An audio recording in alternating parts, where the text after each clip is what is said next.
Shalom. I would like to give all honor, glory, and praises to Yahweh, Bahashem, Yahushai, Bahashem Rakakwadash. I would like to give double honors to the apostles and the elders of Great Millstone.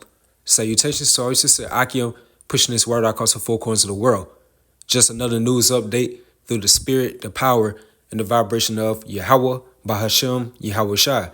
And I have an article from zerohedge.com, and the title says, Senior BBC employee branded white people a parasitical deviant breed. And this article was published on February the 4th, 2024. And it says right here, a senior BBC employee described white people as a barbaric, bloodthirsty, rapacious, murderous, genocidal, thieving, parasitical deviant breed, while also calling the UK a bigoted country. Tell us what you really think. Don Cueva, who is a scheduling coordinator at BBC 3, made the comments on her Facebook page. It is unclear whether they were made before or after she was hired by the BBC, which appears to have done no checks on her background.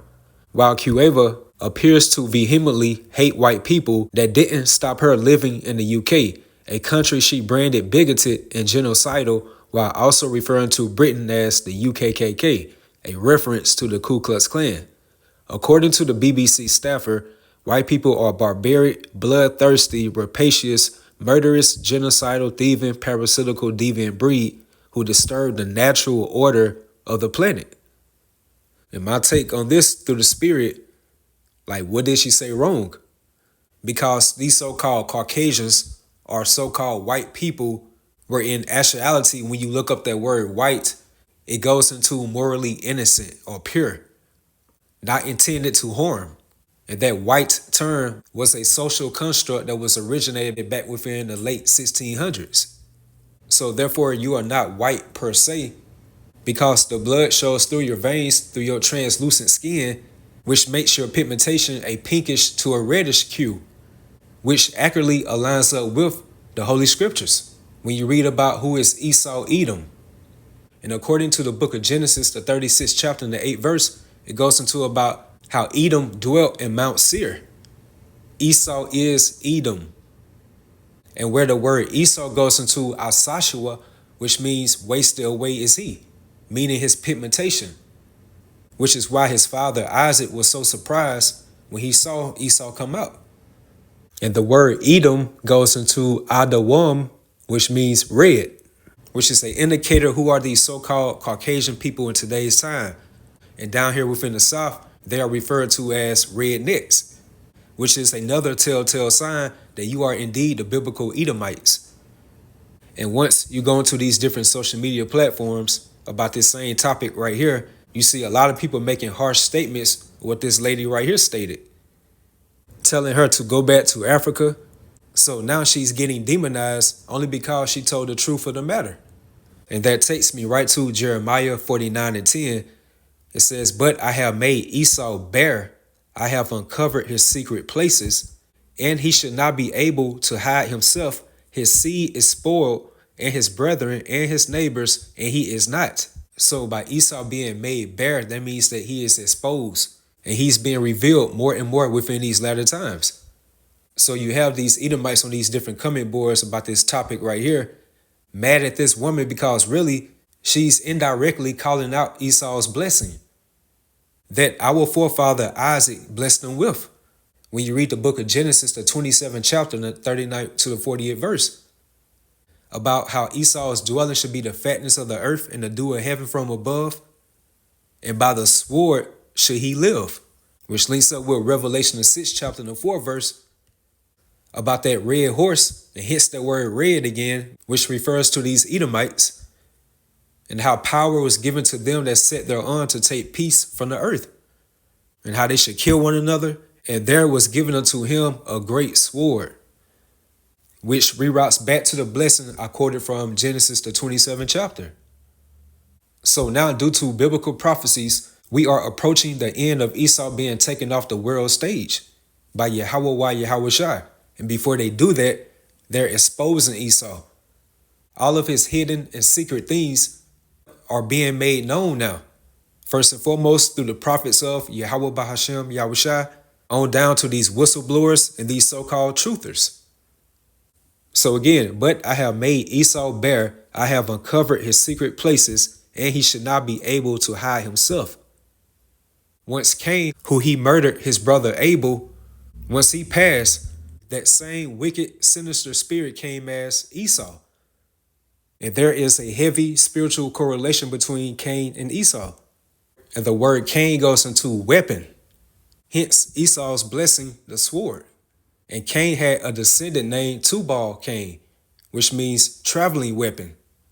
And remember, back within Genesis, the 4th chapter, it goes into how Cain will be a fugitive and a wanderer on the earth.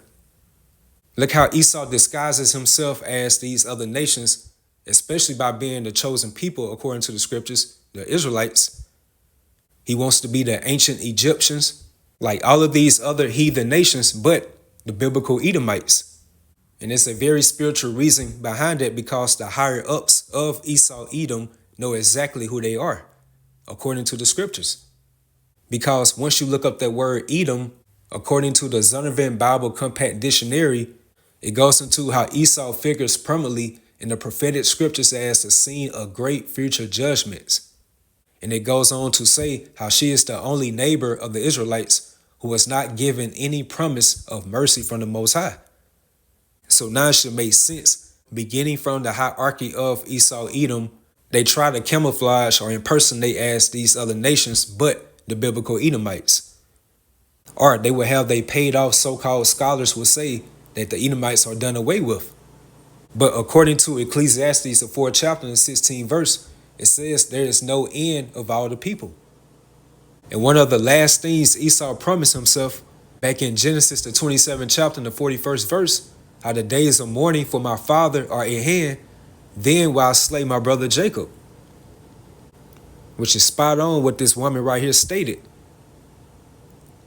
How these so-called white people are a barbaric, bloodthirsty, rapacious, murderous, genocidal, thieving, parasitical, deviant breed, which all links in with Esau's blessing, which is the sword. And as you can see for yourself, she called out the small hats. And referring to these Ish people as parasites. And rightfully so. But at the end of the day, like, who really knows? Like, she could have been sabotaged or paid off to say this. Her account could have been hacked. But for this to hit mainstream news and reach a wide spread of people, it's still biblical prophecies fulfilling itself, because Esau's nakedness is still being uncovered. And this is definitely shameful spearing upon his glory. So right here, when she stated barbaric, bloodthirsty, rapacious, and I had looked up that word rapacious, and it goes into showing strong or excessive desire to acquire money or possess things, aka greedy. And Esau once had a popular show on CNBC or MSNBC called The American Greed. And that word also goes into about living by killing prey. And that takes me right to Nahum 3:1. And as you can see from the subject, Nineveh's complete ruin. And the modern day Nineveh is America. And it says, woe to the bloody city, it is all full of lies and robbery, the prey departed not. So that main bloody city is referencing to America, which is also known as Babylon the Great, which means great confusion. It is all full of lies and robbery, the prey departed not. And who is the prey? You so-called Negroes, Latinos, Hispanics, and Native Americans, who are the biblical Israelites. And by Esau being rapacious, which again goes into about showing strong or excessive desire to acquire money or possess things, hence he did possess us as a people, and we are still within the modern day Pharaoh hands in this day of time. And that word rapacious also goes into living by killing prey. And the Israelites have been a great victim of Esau's blessing on the left-hand side, aka that sword. And another definition for rapacious goes into taking things by force, like plundering. And that takes me right to Habakkuk, the 2nd chapter, and the 4th verse. It says, behold, his soul, referring to Esau, Edom, which is lifted up, is not aright in him. And that's because he was spiritually customized to be that vessel of dishonor, the son of perdition. He spiritually cannot get right. As is stated within Ecclesiastes, that which is crooked cannot be made straight. But the just shall live by his faith. And that's referring to the elect of the nation of Israel. Yea, also because he transgressed by wine, which means that he overstepped the boundaries of Yahweh Yahweh Shai via the laws, statutes, and commandments. He is a proud man, neither keep it at home, who enlargeth his desire as hell and is as death, meaning that he is death personified, and cannot be satisfied, but gather it unto him all nations, and heap it unto him all people. Which is why the nobility of Esau Edom have a fervent desire for this NWO. Jump on down to verse 8, and it says, because thou hast spoiled many nations. And how is that? It's by that Babylonian wine. And when you read Proverbs, the 4th chapter, it goes into about their wine, referring to the wicked, it's the wine of violence. And one of those main ingredients within that Babylonian wine is westernization and democracy, which has spiritually corrupted the whole earth. And if another country's leader do not abide by America's democracy, it's either you're going to get down or you're going to lay down.